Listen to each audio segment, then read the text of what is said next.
Buenas noches tengan todos ustedes, ya estamos en Facebook. Y muchas gracias por su presencia, su participación en este evento que es prácticamente casi el último ciclo de lo que hemos tratado sobre el Plan Inca y las ejecuciones que se hicieron en la época de Velasco. Y en esta oportunidad vamos a tratar el tema que quizá es más importante para los trabajadores, el tema de los derechos laborales. De qué manera se han desarrollado esta degradación de los derechos laborales, como han manifestado en diferentes documentos que hemos enviado a ustedes para motivar este diálogo. ¿Qué manera se ha ido degradando los derechos laborales desde el año 68, el 75, en la cual se dio el proceso de sindicalización más dinámico, más activo que ha tenido el Perú en esta época, hasta el momento actual, en la cual realmente es indigno que se mantenga una situación de derechos laborales prácticamente que no tienen el contenido que es reconocido internacionalmente, universalmente. De modo que esta situación hasta cierto punto ha generado cierta complacencia, no solamente de las autoridades oficiales, que obviamente tienen una mirada distinta, una mirada neoliberal de cómo se resuelve el problemas laborales, sino partiendo de los partidos, de las instituciones sindicales, de las organizaciones políticas en general, que no han tenido la capacidad de poder defender estos derechos con la fuerza y la energía que se requiere para poder realmente revertir esta situación. Estamos en un momento distinto, definitivamente. Hay movimientos que se alzan ya ante una situación de precarización de alto grado de crisis, realmente una situación insoportable, y por lo tanto hemos querido tocar el tema con alguien que realmente conoce la situación, que viene bregando casi solitario en este tema de promover los derechos laborales a su nivel más importante, como es Javier Donaire. Javier ha desarrollado toda una experiencia sindical como trabajador, definitivamente, pero al mismo tiempo ha desarrollado su academia como abogado, de modo que ahora cumple las dos funciones. Tiene la experiencia práctica de poder de entender cuáles son la situación de los trabajadores y cuáles son los derechos que tiene efectivamente obligación en la patronal de cumplir, y al mismo tiempo tiene la capacidad de leer y las lecturas y entender todas las reivindicaciones legales y los decretos y las leyes que deben aplicarse a favor de los trabajadores y que no se aplican de manera conveniente. Entonces estamos con ustedes, Javier Donaire. Vamos a tener un diálogo con él sobre este tema que no se agota, obviamente, en esta reunión, sino que es un punto de partida para lo que nosotros hemos llamado la necesidad de reorganizar un comité de lucha como el que se forjó en el año 77, que impulsó un movimiento nacional de envergadura contra, ya en ese momento, los primeros inicios de la afectación de los trabajadores en sus ingresos salariales. Y prácticamente se desarrolló lo que se llamó la gran paro nacional de 1977, que no solamente convocó a los trabajadores, sino a toda la población peruana, porque estaba afectando los ingresos de las familias y en particular de los trabajadores. Y se iniciaba también un proceso de desmantelamiento de todas las reformas adicionales, como la reforma agraria, la reforma del Estado, las privatizaciones. Ya empezaba a oler una presencia del neoliberalismo fuerte que estaba afectando a todos. Salieron todo el mundo y la respuesta, obviamente, fue muy dura, mucho más dura que cualquier otro país, Argentina, Chile. Acá se despidieron así de al saque a más de 5.000 trabajadores, que no eran simplemente trabajadores, eran líderes sindicales. O sea, se descabezó el movimiento a propósito de justamente apalear toda esta fuerza sindical que se había desarrollado en ese momento. Eso fue un punto de quiebre muy importante que no supo ninguna de las fuerzas políticas ahora desarrollarlo, revertirlo, ¿no? Tratar de recomponerlo. No solamente fue en la ciudad, obviamente también fue en el campo, pero mucho más sentido fue justamente en las ciudades. Estos trabajadores salieron, muchos de ellos, un beneficio. Muchos de ellos son líderes importantes sindicales que han mantenido, algunos de ellos, como el caso mismo de Javier, ha mantenido un poco esa tesón para poder desarrollar sus combates sindicales en la medida en que se necesitaba. Y creo que no ha tenido la compañía suficiente de muchos líderes que aparecían como dirigentes sindicales efectivamente, pero que han sido prácticamente complacientes con las autoridades en sus momentos. Que ahora tenemos una situación muy diferente.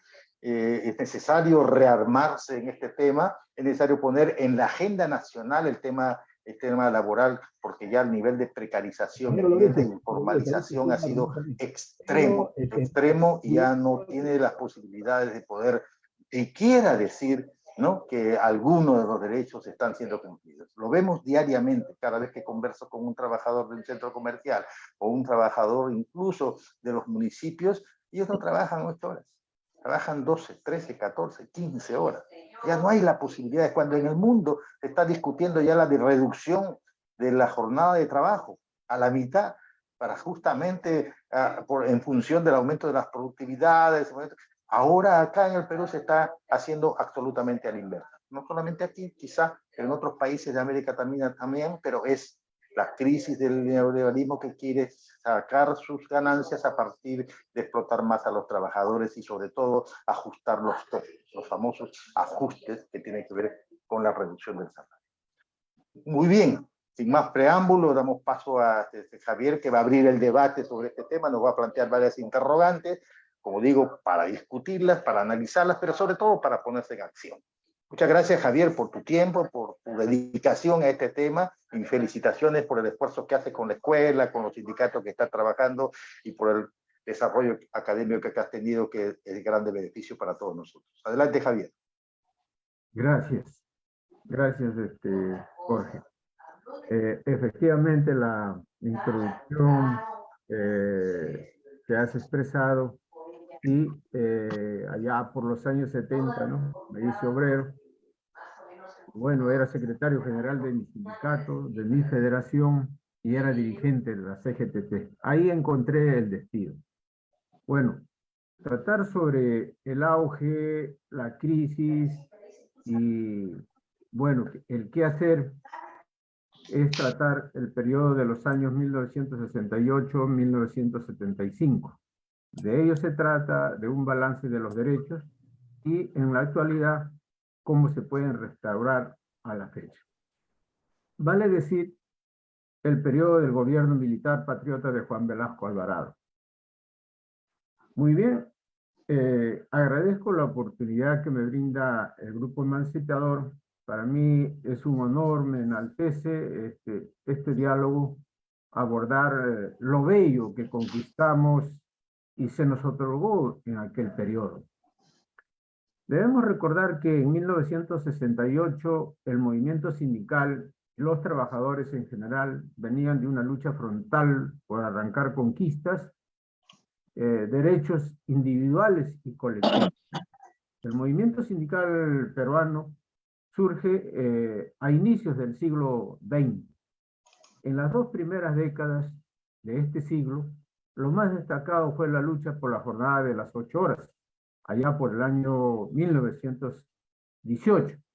Sin duda, estas luchas ya venían desde 1905, e incluso obreros chalacos habían conquistado la jornada de 8 horas. He aquí el papel preponderante de la Federación Obrera Local, FOL, es la que organiza la huelga de la jornada de las 8 horas, reitero, en el año 1918. Esto es con el gobierno de José Pardo, quien emite un decreto supremo ante la presión de la lucha de la jornada por las 8 horas. Esto sucedió el 15 de enero de 1919. Así se conquistó a nivel nacional la jornada de las 8 horas de trabajo, porque si bien sabemos, las jornadas anteriores a ello eran de 15, 18, y además se trabajaba de acuerdo a lo que le daban, no se tenía horario. 1919. 10 años después, 1929, José Carlos Mariátegui funda la CGTP. Y un año después, 1930, es ilegalizada por el gobierno de Sánchez Cerro. En el año 1944, concretamente el 1 de mayo, surge la CTP. Las tendencias clasistas y la pro-patronal No obstante conocerse ello, los sindicatos clasistas daban la batalla juntos. Sin embargo, la CTP, Confederación de Trabajadores del Perú, siempre dividía a todo sindicato y federación hacia su tendencia propatronal, remarcando, ¿no? Siempre sobresalía la tendencia clasista, ¿no? Esa, llamémosles, expresiones, hasta ahora existen y son fuertes en estos momentos en los pocos sindicatos que quedan, ¿no? En estas condiciones se llega al año 1968, el gobierno del general patriota Juan Velasco Alvarado. Inicio esta exposición con las normas legales que tienen que ver con el derecho individual y el derecho colectivo. Inicio con el individual. El 27 de octubre de 1970 se otorga el primer decreto ley 18445, que tiene que ver con el pago triple por descanso vacacional cuando el trabajador no haya tomado el descanso vacacional. Ese fue el primer decreto. El segundo decreto lo da el 10 de noviembre de 1970, donde se promulga la ley 18471, muy conocida como la ley de estabilidad laboral. Los patronos, los explotadores, los empresarios le llaman ley de estabilidad absoluta. Absoluta no es realmente en la práctica, ¿no? Este decreto ley es garante para los trabajadores. ¿Por qué? Porque al haber estabilidad laboral puede construirse un proyecto de vida y a lo largo de la vida, teniendo ya un puesto de trabajo asegurado. Al haber estabilidad laboral, se puede organizar el sindicato, se proyecta la negociación colectiva entre las partes, trabajadores versus empresarios privados y a nivel público con el Estado. Presentada la negociación colectiva y al no haber atención de acuerdo a la situación económica o a las aspiraciones de los trabajadores, se recurre a la presión, vale decir, a la huelga. Estos tres momentos de organización sindical, negociación colectiva y huelga están amparados por convenios internacionales sobre libertad sindical. El convenio 87 y el convenio 98, el 87 sobre libertad sindical y el segundo convenio 98 sobre negociación colectiva de la Organización Internacional del Trabajo, OIT, y también la lucha sindical está amparada en la Declaración Universal de los Derechos Humanos. Este decreto ley 18471 también disponía que con 3 meses de trabajo se tenía estabilidad laboral. Asimismo, disponía que los trabajadores solo podrían ser despedidos por causas justas señaladas en la ley y probadas por el empleador. Ahora es el inverso. Uno tiene que probar. O sea, lo echan del puesto de trabajo y tras eso uno tiene que probar. También este decreto ley disponía que de ser el trabajador despedido de manera injusta y al ser reincorporado, se le pagaba todas sus remuneraciones dejadas de percibir desde la fecha que fue despedido hasta el día efectivo que lograba su reposición. El decreto decreto ley 18471 fue cambiado por Morales Bermúdez por otro decreto ley 22126, en que en el periodo de prueba pasó de 3 meses a 3 años. Seguidamente, en el mes de agosto de 1986, nuevamente se promulgó una ley 24514 que restablecía el periodo de prueba de 3 meses para lograr la estabilidad laboral. Bueno, en el mes de julio de 1995, el CCD, Congreso Constituyente Democrático, de Alberto Fujimori, promulga la ley 26513, en la que elimina la reposición en los casos de despido sin causa justa, cambiándolo por dinero, que lo denominan indemnización. A este respecto, existe una sentencia del Tribunal Constitucional que restablece este derecho. El 11 de enero de 1971 se promulga la ley 19.267 sobre el pago preferencial de remuneraciones y otros derechos colaterales en los casos de tercería. En julio del 72 se promulga el decreto ley 19.479, ley del artista, y su reglamento, el decreto supremo 010 del 73, de fecha 26 de julio de 1973. En septiembre de 1972, el decreto supremo 015, que obliga a los empresarios a llevar libros de planillas y entrega de boletas donde se especifique la fecha de ingreso al centro de trabajo, el salario, los descuentos. Hoy eso no se entrega boletas por disposición de emergencia. O sea, la boleta sirve para acreditar la relación laboral. En junio de 1973 se promulga el decreto supremo 006/73 sobre examen médico para menores de 18 años a fin de ser admitidos en los centros de trabajo. En febrero del 75 se promulga el decreto ley 21.10.6 relacionado al pago de salario a los obreros por los días domingos y feriados no laborables. En marzo del 75 se promulga el decreto ley 21.1.16 que elimina la pérdida de la CTS por falta grave. Antes, falta grave, lo despedían, perdía uno el puesto de trabajo y perdía su CTS. El empresario se quedaba con los beneficios sociales. Hasta aquí concluyo con la parte individual. Ahora voy a ingresar a lo del derecho colectivo, es decir, los trabajadores organizados en sindicatos, en federaciones y centrales sindicales.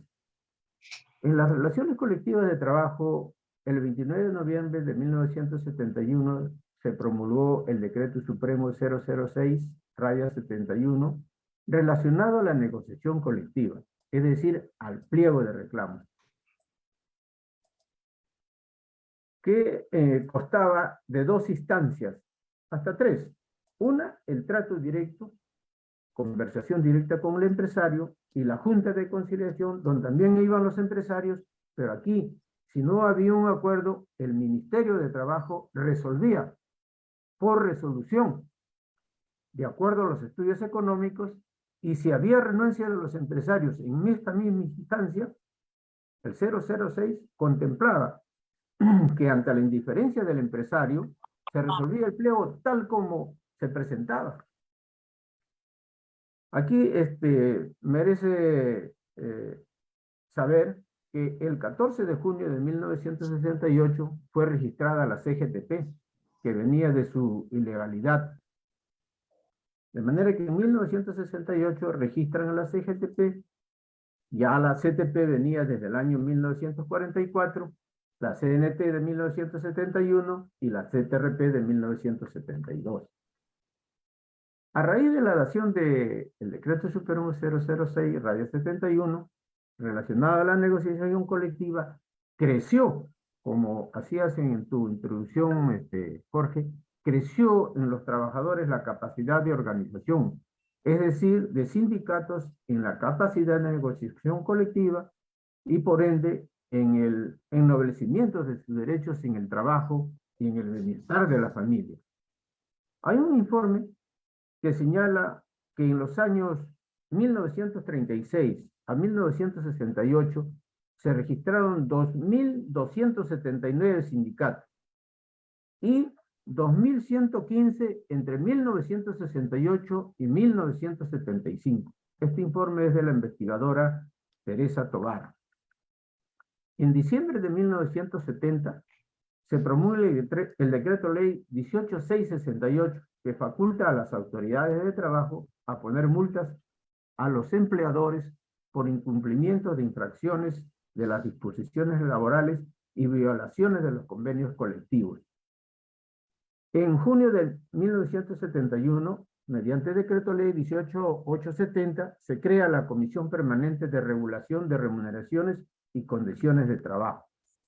En julio del 71 se promulga el decreto supremo 003 de inspecciones de trabajo y facultades a las autoridades inspectivas.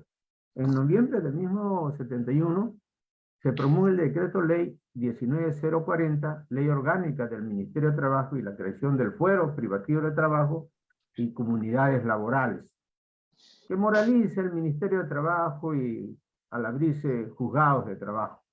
En noviembre del 71 se promulga el Decreto Supremo 007 sobre los procesos judiciales ante el Fuero de Trabajo y Comunidades Laborales.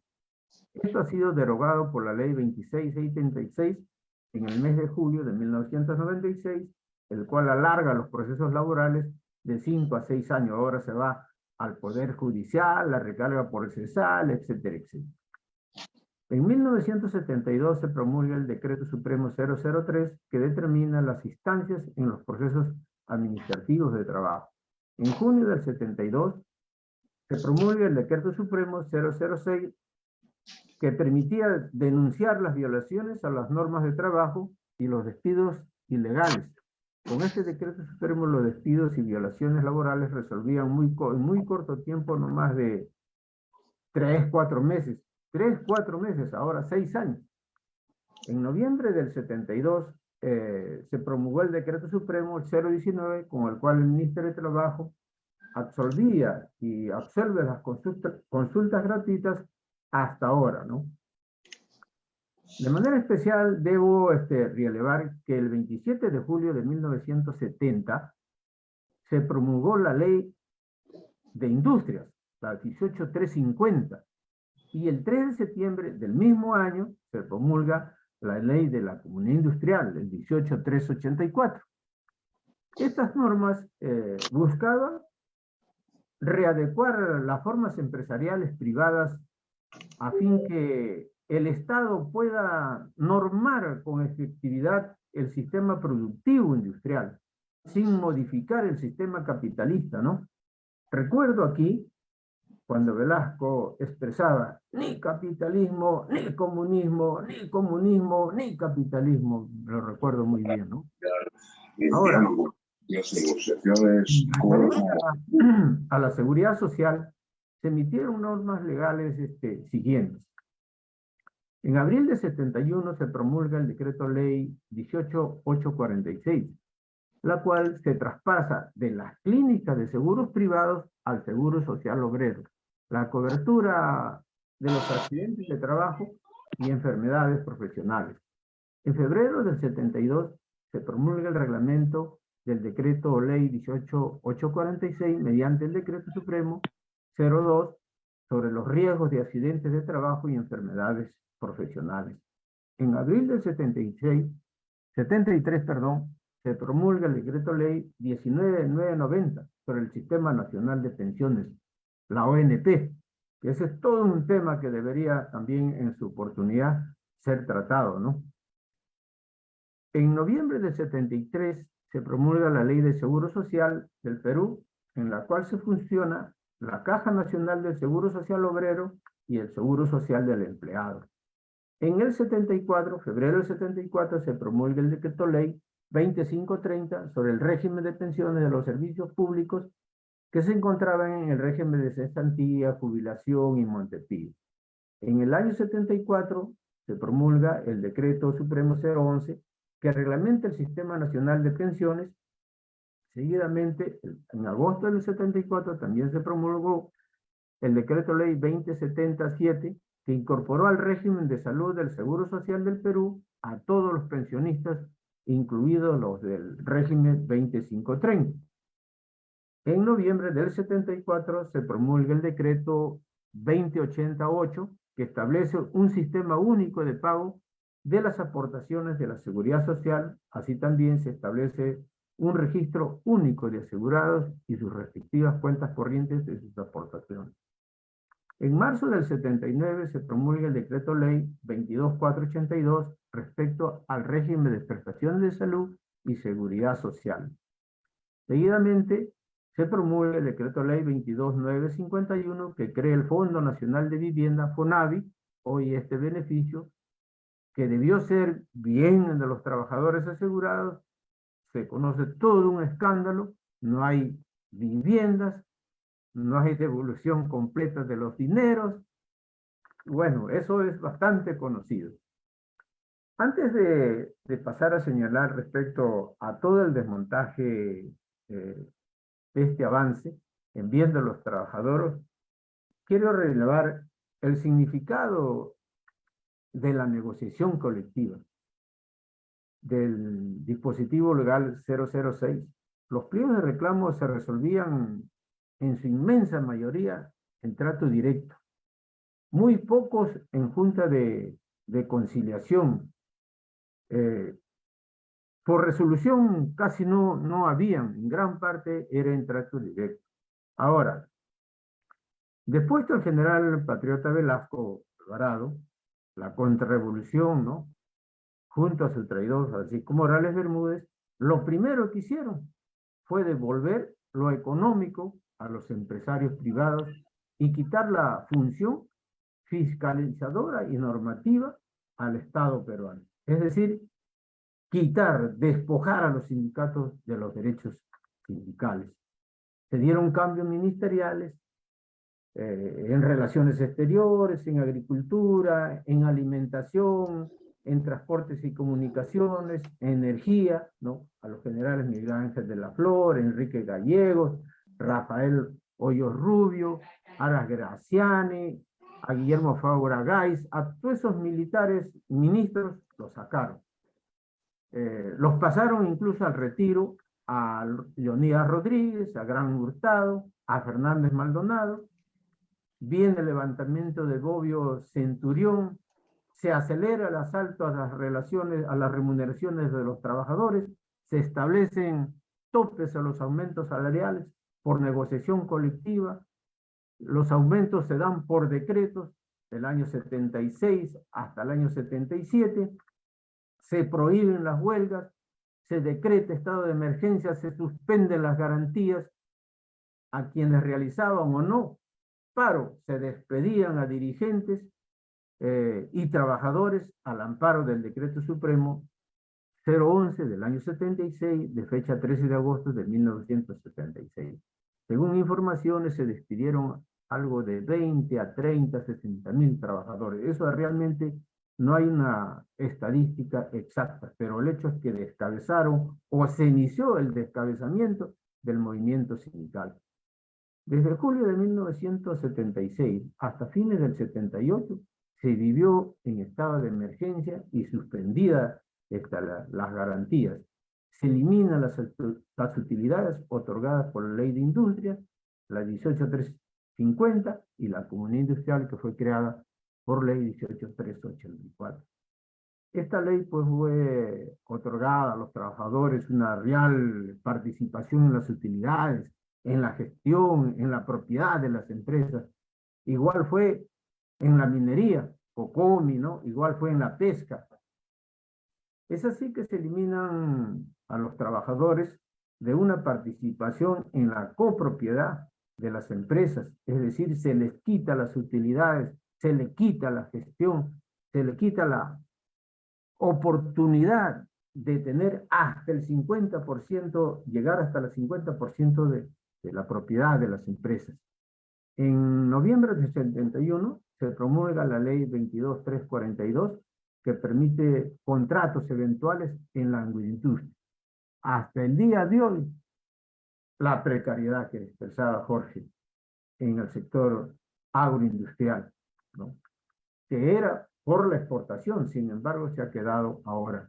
La propiedad social fue eliminada por decreto ley 21317 del 25 de noviembre de 1975. Llega aquí el plan Túpac Amaru. Uno decían del plan Inca al plan Túpac Amaru. Sin embargo, este plan entrega el Ministerio de Economía a los civiles. Recordamos, o debemos recordar, o recuerdo, a Luis Barúa, el año 77, a Walter Espiaza, también el año 77. Barúa estuvo del 2 de septiembre al 16 de junio de 1977. Walter Espiaza estuvo desde el 16 de junio de 1977 al 6 de julio de 1977. El general Alcibiades Sáez Barzallo estuvo desde el 6 de julio de 1977 al 15 de junio de 1978. Javier Silva Ruete, del 15 de mayo de 1978. Manuel Moreira Loredo, presidente del Banco Central de Reserva y dueño de la empresa Perú Plus.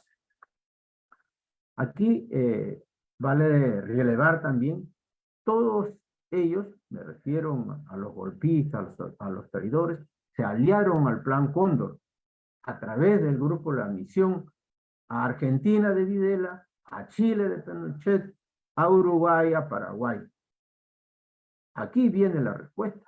El paro nacional del 19 de julio de 1977, el 27 y 28 de febrero de 1978, el 23 y 24 de mayo de 1978, en la que también debe saberse, también la dirección de la CGTP suspendió el paro. Esto es materia de otra conferencia, analizarlo realmente, qué sucedió en este periodo. Bueno, se convoca elecciones para 1980 y la Asamblea Constituyente se promulga la Constitución de 1979. Aquí, ante las elecciones, vuelve Belaúnde, seguidamente Alan García, ambos no pudieron eliminar la estabilidad laboral. En 1990 llega Alberto Fujimori con tecnología, redes y trabajo, al cual también voté por él frente a Vargas Llosa. Bueno, el neoliberalismo se impuso en el Poder Ejecutivo y el Poder Legislativo, el CCD. Empiezan las privatizaciones, los cierres de empresas, reestructuración, insolvencia, CONACEP, algo de 80.000 empresas cierran, más de 1 millón de trabajadores despedidos, tanto del sector privado como del sector estatal. Bueno, aquí un interrogante, ¿no? ¿A cuántas de estas empresas en insolvencia habría asesorado la CGTP o la dirección de la CGTP? Bueno, también se promulga el decreto legislativo 728, el 21 de marzo de 1997, llamada Ley de Competitividad y Productividad Laboral, amplía los contratos a más de una docena. Y este mismo decreto 728, no obstante ser pues de total desprotección de la precariedad en el trabajo, ha sido modificado más de 13 veces para evadir la responsabilidad en el trabajo. Este decreto, vale decir, que fue firmado por Fujimori y el ministro de Trabajo, González Izquierdo. En ese entonces él estaba como ministro de Trabajo, y que en los últimos años, o sea, ya con Paniagua y Toledo, es uno de los impulsores de la Ley General del Trabajo, o Código del Trabajo, y ahora se le llama, ¿no? La CGT, la ONP mismo, empiezan la privatización, viene el golpe del 5 de abril, recuerdo, estuvo la OEA, algo así como ahora que va a venir o ya está acá, ¿no? O sea, la OEA nuevamente. Cae Fujimori, pero no caen las medidas antilaborales y su constitución. ¿Por qué? ¿Qué pasó? Bueno, está Paniagua, está Toledo, la situación de los trabajadores sigue igual, nada se restablece de los derechos sindicales y laborales, se le devuelve el Canal 2 a Baru Sicher, que lo tenía Winter, los cancilleres vuelven, el Tribunal Constitucional, los fiscales, los jueces, los curas, etcétera, todos vuelven, los indemnizan, ¿y a los trabajadores qué? Paniagua y Toledo llaman a las cúpulas de las centrales sindicales a que se reúnan en el Consejo Nacional del Trabajo. Ahí en ese Consejo Nacional del Trabajo aprueban por consenso la llamada Ley General del Trabajo, que no es otra cosa que el Decreto Ley 728. Nuevamente viene el gobierno de Alan García Y viene nuevamente la Ley General del Trabajo, que ya estaba por ser discutida en el Pleno del Congreso, recuerdo, con Meche Cabanillas del 2007, y nos opusimos ahí contra esa Ley General del Trabajo. Conversé incluso con el que estaba ahí como presidente de la comisión, Estrada estaba ahí. Usted es una persona patronal, ¿por qué se opone? Por poco no me echa de su oficina. Viene Ollanta y también viene nuevamente la Ley General del Trabajo, con Pari, que era presidente de la Comisión del Trabajo. Nuevamente el Fujimorismo, con Julio César Gagó, presidente de la Comisión de Trabajo, ahora regidor del mafioso alcalde López Aliaga.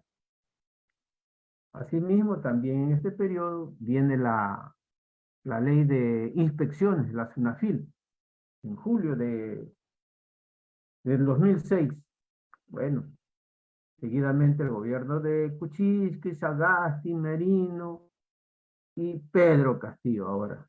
Nuevamente la Ley General del Trabajo o Código del Trabajo. Cueste lo que cueste, se elaborará un código de trabajo, dijo el compañero Pedro Castillo, dirigente sindical. No sé quién le dijo ahí que esto es una ley a favor de los trabajadores, ¿no? Mal. Bueno, en este Código del Trabajo, todas las cúpulas de las centrales sindicales, todos los partidos, los congresistas, Guido Bellido, Guillermo Bermejo, el exministro de Trabajo, Iber Maraví, Bessi Chávez y hasta el actual ministro, Salas, todos de acuerdo con el Código de Trabajo. ¿Por qué? ¿Por qué? ¿Qué está sucediendo? Pésimo en cuanto a este Código del Trabajo, que de manera concreta no es otra cosa que convalidar la legislación desde Fujimori hasta la actualidad. Es convalidar. No hay argumentos serios, no hay argumentos que justifiquen un Código del Trabajo. Expreso, yo comparto con un Código del Trabajo, pero hay que derogar toda esa maldad, todo eso dañino, todo eso lesivo, toda esa precariedad que trae este Código del Trabajo, que no consagra para nada la estabilidad laboral. Sigue la suspensión perfecta de labores en ese Código de Trabajo, sigue la tercerización en el sector privado y también en el Estado. Siguen las empresas service, y dicho sea de paso, service tiene, empresa service, la seguridad, es salud, tiene la empresa Silsa y Esdixa. Estas empresas o es salud dependen del Ministerio de Trabajo y otros. Sigue el trabajo part-time en el sector comercio, en Plaza Vea, en Ripley, en Cencosud, en Totus, en tiendas en general, trabajan 4 horas, 8 horas, 10 horas, 12 horas. En el caso de las cajeras, jovencitas, jovencitos.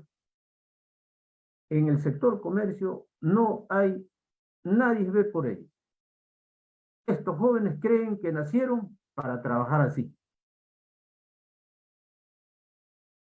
Está bien, ¿no? La defensa de la modificación de límites de la tercerización. No debe haber tercerización en los puestos de trabajo nucleares. Pero ¿quién fiscaliza esto? ¿Quién fiscaliza? Es importante el trabajo en el control de la caja del dinero, es importante. Debe ser un trabajador estable, pero sin embargo lo hacen trabajar hasta la 1 o 2 de la mañana, porque la tienda cierra 12 o 1 y de ahí a sacar las cuentas. Y la jovencito o el jovencito se queda, ¿no? Realmente que la situación es muy complicada. Rápido.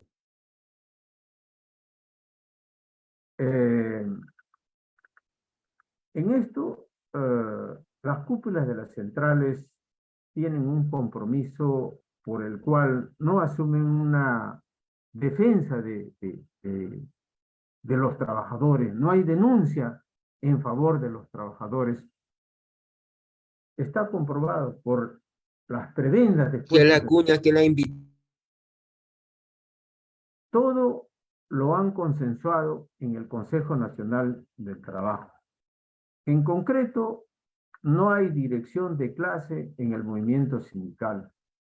Esto fue cortado de raíz con los despidos de más de 5.000 dirigentes sindicales, como lo has expresado, Jorge, con motivo del paro nacional del 19 de julio de 1977, la cual, desde mi punto de vista muy personal, existe prueba de traición a los despedidos a los trabajadores del 19 de julio de 1977.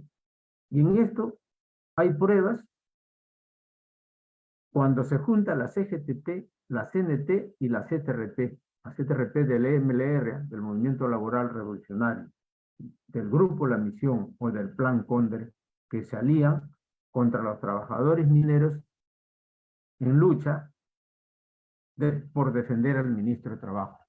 Sobre esto hay comunicados públicos de la dirigencia de la CGTP o personas o dirigentes que actuaban al margen del Consejo Nacional y del Secretariado Ejecutivo. Apoyaron al traidor Morales Bermúdez y por ende al Plan Cóndor. Reitero, hay pruebas, ¿no? Junto a ello, hoy la Comisión de Trabajo y Seguridad Social del Congreso de la República, que está presidida por Sigrid Bazán, en su plan de trabajo está, dentro de sus objetivos específicos, trabajar la aprobación del Código del Trabajo. Según ella, cuya discusión se inició hace más de 20 años. Y no solo esto, ella tiene un proyecto de ley 105-2021 CR, en la que solicita quien despida a un dirigente sindical, ya no sea el empresario, sino el juez. Y además, en ese proyecto está que la afiliación sea individual, directa a la central sindical, y que para constituir una federación bastan 2 sindicatos y para constituir una confederación bastan 2 federaciones.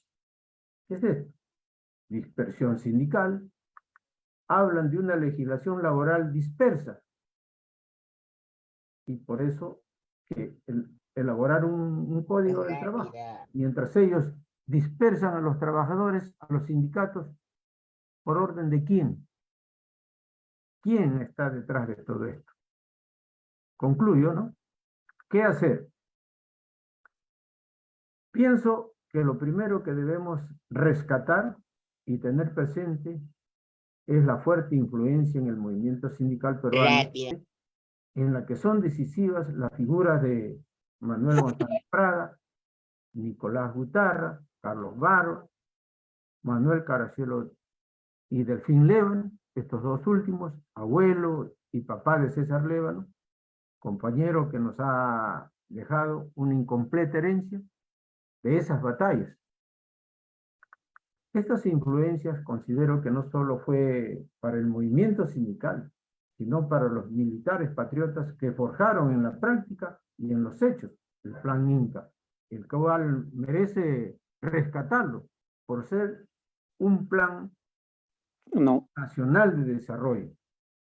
Esas batallas de los años 1918, 1919, 1929, 30, años de José Carlos Maliati, y en particular los años como 1968 a 1975, son procesos culturales de dignidad, ¿Por qué no te...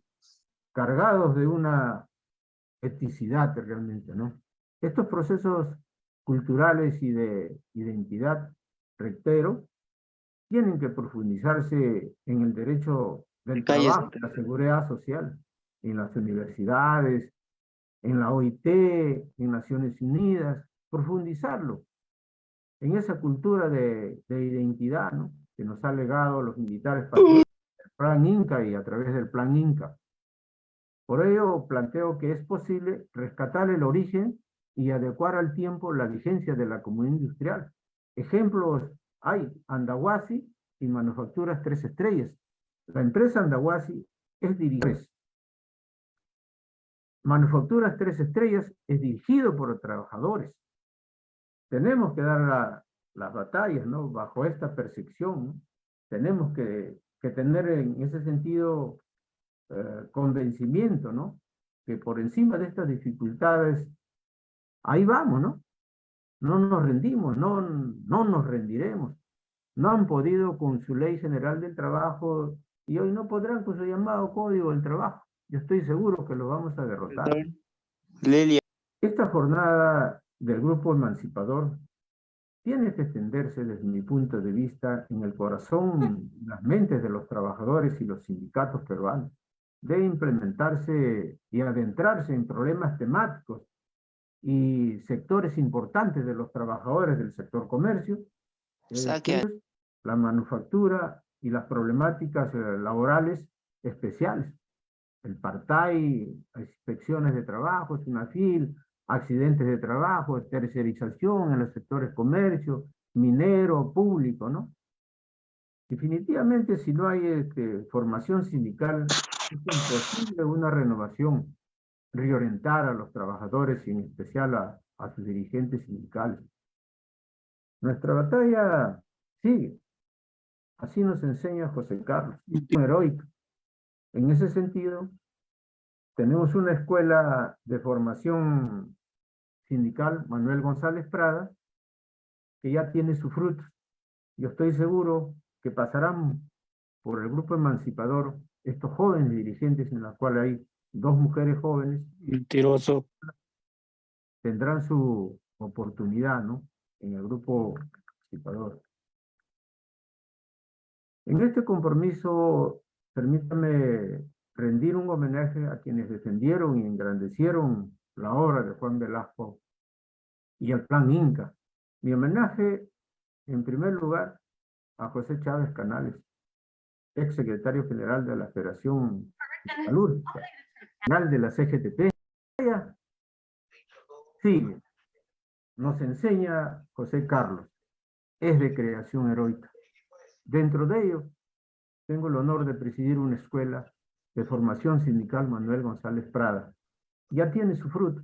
Hay de 3 a 5 dirigentes con identidad, con compromiso, que sin duda en su oportunidad pasarán por aquí, por el Grupo Emancipador.